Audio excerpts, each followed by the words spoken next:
Bonjour les amis, on entend souvent dire que toutes les réponses sont en nous. Les réponses à quoi vous me direz? Les réponses à qui nous sommes, à quel est un petit peu notre chemin de vie, quelle est un peu notre identité et ce que nous devons vivre dans notre vie. Mais alors si toutes les réponses sont en nous, qu'est-ce qui fait que, beaucoup de personnes sont toujours, dans l'ignorance, sont toujours en errance et en recherche de réponses?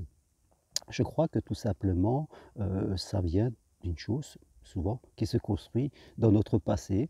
Nous naissons dans une famille que nous n'avons pas choisie et bien sûr, dans les premières années de notre vie, pendant notre enfance et même après notre adolescence, nous prenons un petit peu le modèle de vie de nos parents, leurs croyances, leurs idées, leur façon de vivre, ce qu'ils pensent sur l'argent, sur l'amour, sur la réussite, sur l'engagement, sur toutes ces questions. On prend le modèle, de nos parents parce qu'on n'a pas d'autre choix et après ça continue, nos professeurs, tous les gens que l'on rencontre. Après, on peut se retrouver dans 2 situations. C'est soit on va, appliquer, plus ou moins, le modèle de nos parents, et on va suivre inconsciemment cette ligne, soit, on va un peu, là encore, plus ou moins se révolter. C'était un peu mon cas, hein, on commence à rien foutre à l'école et puis on se révolte, on prend, un autre chemin, on est toujours un peu en guerre contre nos parents, c'est plus fort que nous, et on suit un chemin, plus ou moins différent et souvent dans la lutte. Je crois que quel que soit, le chemin que l'on prend, la répétition, plus ou moins du modèle de vie de nos parents, heu, ou un chemin inverse plus ou moins différent, eh bien, on perd le contact avec soi. On perd le contact, vraiment avec qui on est. Puis après, on rentre dans un système scolaire où on apprend, un métier, on apprend à devenir quelqu'un, d'indépendant, de quitter nos parents, pour gagner notre vie. Tout cela, c'est bien, mais on ne se pose jamais les questions de qui on est, de quelles sont nos valeurs, quelles sont nos capacités, quelle est notre identité. Et c'est vrai qu'après, au fur et à mesure du temps, on se retrouve embarqué dans un système de vie. Parfois, on a des crédits, on fait, on a des enfants et à un moment, quand on arrive vers 40, 50 ans, voire plus, on s'interroge. On a l'impression qu'on est à côté, que quelque chose ne va pas juste. Mais c'est pas évident de changer à ce moment-là quand on a monté toute une prison dorée parfois et que, on a peur de la quitter après parce qu'il y a la sécurité. Heu et c'est à ce moment-là qu'il faut se reconnecter à nos ressources oubliées, à ces réponses que l'on a en soi, sur la question: «Qui suis-je? Quel est mon chemin?» on pourrait dire.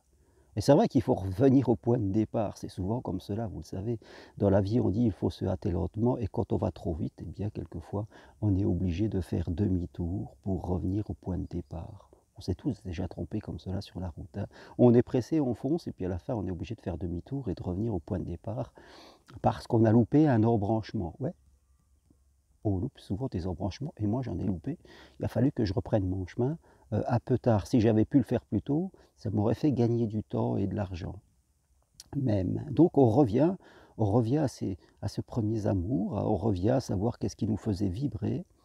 On fait un travail sur son identité, sur ses valeurs. On se fait accompagner souvent, par des personnes parce que c'est pas facile, on ne connaît pas les questions qui peuvent se poser. Il faut avoir des cartes.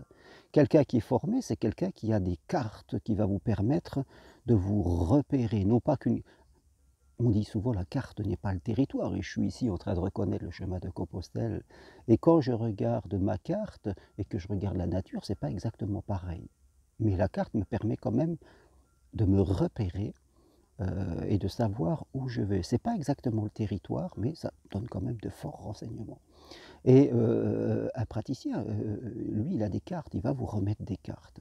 Vous pouvez aussi en apprendre des cartes, mais à un moment, c'est important de retrouver la carte de soi-même pour retrouver ces réponses de pourquoi je suis pas bien dans ma vie, pourquoi j'ai l'impression de marcher à côté de mes pompes, et en même temps de pourquoi j'ai peur d'en changer. Il y a un petit peu ce néant quelque part, qu'il faut traverser, affronter. Et c'est un peu pour cela que j'emmène des gens sur le chemin de Compostelle ici, pour sortir de l'environnement. Parce que tant qu'on reste dans son environnement, mes amis, c'est très difficile d'en changer parce que l'environnement déclenche les émotions qu'on ne veut pas. L'environnement déclenche de poursuivre sur son chemin, surtout si on est entouré d'autres personnes qui se demandent qu'est-ce qu'on fait.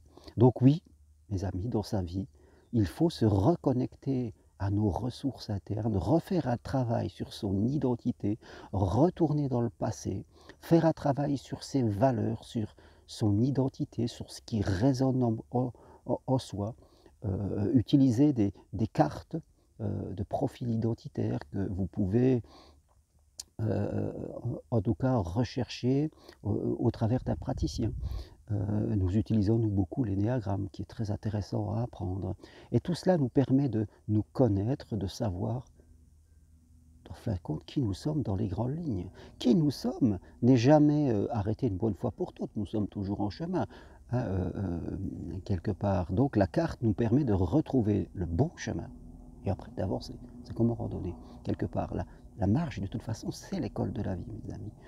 Hein, donc je vous invite à venir marcher, c'est exactement comme ce que l'on vit.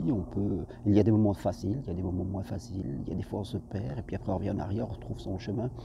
Et une fois qu'on est sur le bon chemin, après on avance doucement, on fait attention aux croisements, on fait attention à ceux qui nous disent va par là, on fait gaffe, et après, croyez-moi qu'une fois qu'on a retrouvé sa carte, on ne se perd plus. Donc, oui, vous avez toutes les réponses sur votre vie, sur qui vous êtes, et sur quel est votre chemin. Et ça, c'est depuis votre naissance. Voilà. Simplement, on ne nous a pas permis de nous poser les bonnes questions. On s'est posé d'autres questions, mais pas les bonnes. Et puis le système d'éducation n'est pas là pour faire que l'on se pose les bonnes questions. Il est là pour qu'on apprenne un métier. Donc si on a eu la chance d'avoir des parents qui nous posaient les bonnes questions, c'est bien. Sinon, on risque fort de passer complètement à côté. Voilà ce que je voulais partager avec vous aujourd'hui. Eh bien, venez marcher sur Compostelle, hein, comme ça vous pourrez retrouver votre chemin en marchant.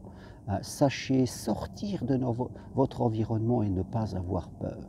Petite peur, sachez faire quelque chose de différent. Il n'y a qu'en faisant des trucs de différents qu'on s'en sort, sinon c'est pas la peine. Hein, je veux dire, sinon on va acheter toujours des livres et on va rester sur son canapé à lire des livres, à comprendre intellectuellement, mais ça restera qu'en surface. Tout apprentissage intellectuel que l'on fait et qui ne débouche pas sur une action concrète ne sert à rien, c'est du masturbage comme on dit. Quelque part. Voilà ce que je voulais partager avec vous aujourd'hui et moi je vais continuer ma petite découverte ici. C'est magnifique parce que je découvre les chemins où je vous emmènerai peut-être au mois de juin. Là je suis sur la marche de juin, Compostelle vers Lourdes et je dois reconnaître que c'est vraiment magnifique. Allez, à bientôt. Toutes les infos sur mon site jarmaroncari.com et si vous aimez, appuyez sur j'aime. Bye.